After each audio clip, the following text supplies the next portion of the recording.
Okay, so get ready because we're diving into some seriously fascinating stuff today, talking spirituality and enlightenment and all that good stuff. Sounds intriguing already. It really is. We're going deep into the world of Santmat, the path of the saints. Oh, okay. And our main source, Kabir's Anurag Sagar, which translates to Ocean of Love. Ocean of Love, I like that. Right, such a powerful title. It really is. And what's really cool is that we're not just looking at the book itself, but excerpts, the afterword, and even quotes from other big names. Oh, like who? Like Guru Nanak, Kirpal Singh, even Swamiji. Wow, so it's like a blend of perspectives on this path. Exactly, like weaving together a tapestry of wisdom, different voices, but all speaking to this idea of spiritual growth. I like that, a tapestry of wisdom. So where does it all begin? Well, one of the first things that jumped out at me was this recurring theme of the true master, or what they call a Satguru. Okay, a true master, a Satguru, what are we talking about here? So it's not just about a teacher or a guru who's read a lot of books.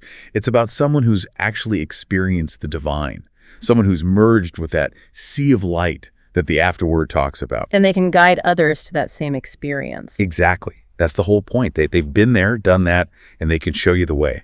It's like that philosopher's stone idea, right? Turning something ordinary into something extraordinary. Exactly. Yeah. Shankara, the Indian philosopher, he used that very analogy. Oh, wow. Yeah, he said a true guru has that kind of power, taking an ordinary soul and guiding it to its pure divine potential. That's pretty powerful. But honestly, with all this talk about gurus and masters, it's easy to get a little lost, How would someone even know if they found a real Satguru? What should they be looking for? Yeah, that's a good question. It can get confusing out there. It can, and the sources actually warn against being swayed by appearances, impressive titles, or even elaborate rituals. It's not about the show. Not at all. It's about the inner connection, the transformation that happens within.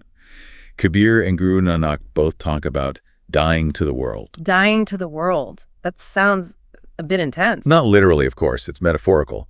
It's about letting go of ego, desires, those attachments that keep us stuck. Yeah. And that actually ties into another concept that's woven into all of this, the Kali Yuga. The what? The Kali Yuga, the age of darkness.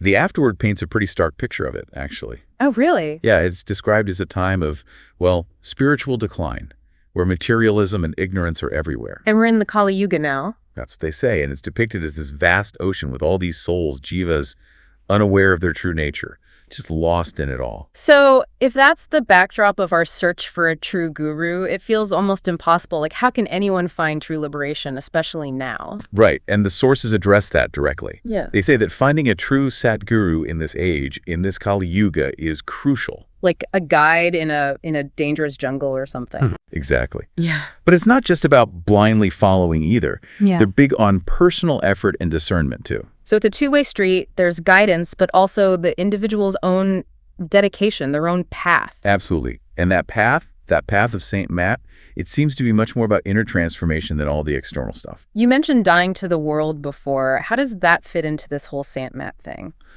Well, one of the big things about Saint Matt is that it's all about direct experience over rituals.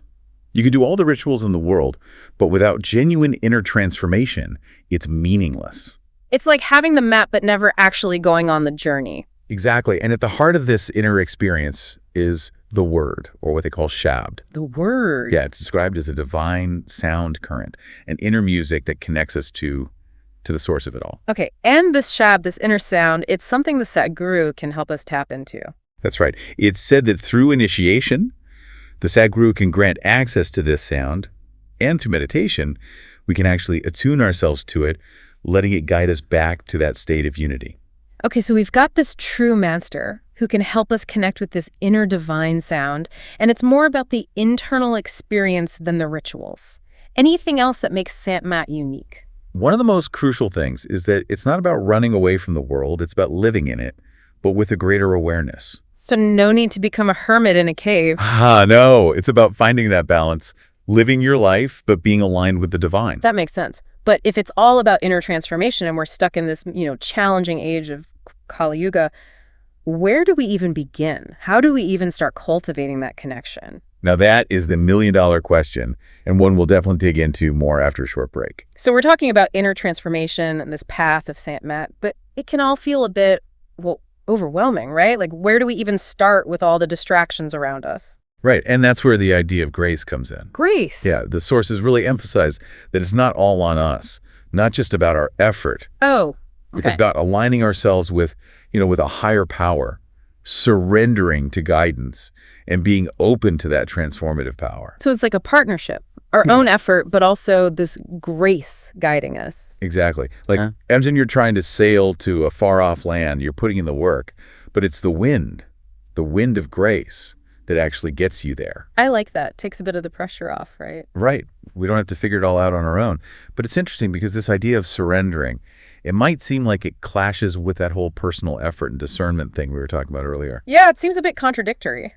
It does, but they're not mutually exclusive, So it's not about blindly following, but about surrendering to guidance while still thinking for ourselves. Precisely. The sources encourage questioning, examining, trusting your gut. It's finding that balance, trusting, but also staying true to yourself, right?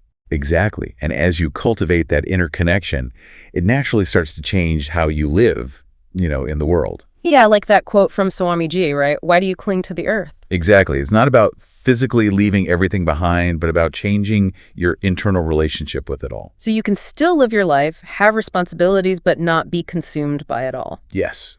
It's about being present, aware, letting go of the need to control everything. Because it's finding that sweet spot, engagement, but also detachment. Yes. Being in the world, but not of it, as they say. I like that. It's a nice vision, isn't it? A world where we're not just going through the motions, but actually living with more awareness, more compassion. It is, and the sources suggest that it's a vision within our reach, if we're willing to put in the work, the inner work. Okay, so we've talked about inner transformation, this idea of grace and finding that balance. What about the actual practice of Sant Mat? What does it look like day to day? So much to unpack here. It's fascinating. We've touched on grace, surrender, and all this inner work. But what does it look like in practice, this Sant Mat? Well, meditation is at the heart of it all. Meditation, right. Makes sense. Remember the word, that shabd, that inner sound.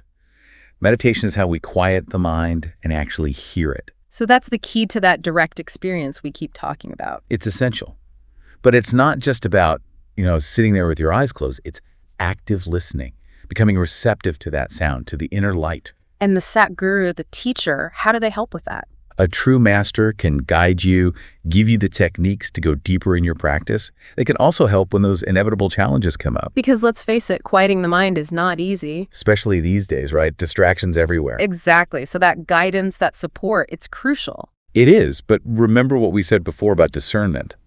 Not everyone claiming to be a Sadguru actually is one. Right. The afterword even talked about distortions of the teachings. How do you avoid those pitfalls? Being misled, especially with something as personal as your spiritual path. Trust your gut feeling, that intuition. Question what you're being told. See if it resonates deep down. And look at their actions, not just their words, right? Absolutely. A true Satguru will empower you to think for yourself, to question, to explore, not just blindly obey. So guidance, not control. Exactly. And the sources say that as you progress on this path, as your meditation deepens and you align with the divine will, it'll naturally start to change how you live your life. What do you mean, how so? You might find more compassion naturally arising, more forgiveness, more patience for yourself and others. So it starts to influence how you interact with the world. Yes. You start seeing that divine spark in everyone, not just in yourself. It's like your whole perspective shifts. It changes how you see everything. That's it. And that's the beauty of Sant Mat, isn't it? It's not about running away. It's about transforming your experience. It's about bringing that awareness, that compassion into everything you do. Exactly. That's a powerful message. It really is. This idea that real change isn't about becoming someone else. It's about fully embracing who you are right here, right now. It is. It's a timeless message, really. It reminds us that there's no straight line to enlightenment. It's a journey with ups and downs. And having a guide, a true Sat Guru, can make all the difference. Absolutely. But taking those first steps, opening yourself up to the possibility of transformation, that's on you. This has been an incredible deep dive. Thank you so much for sharing all this with us today. It's been truly insightful. My pleasure. I always enjoy exploring these teachings. And to you, listening, we'll leave you with this. True transformation isn't about escaping the world, but changing how you live in it. So how can you apply that to your life? How can you find that balance between your responsibilities and your own spiritual aspirations?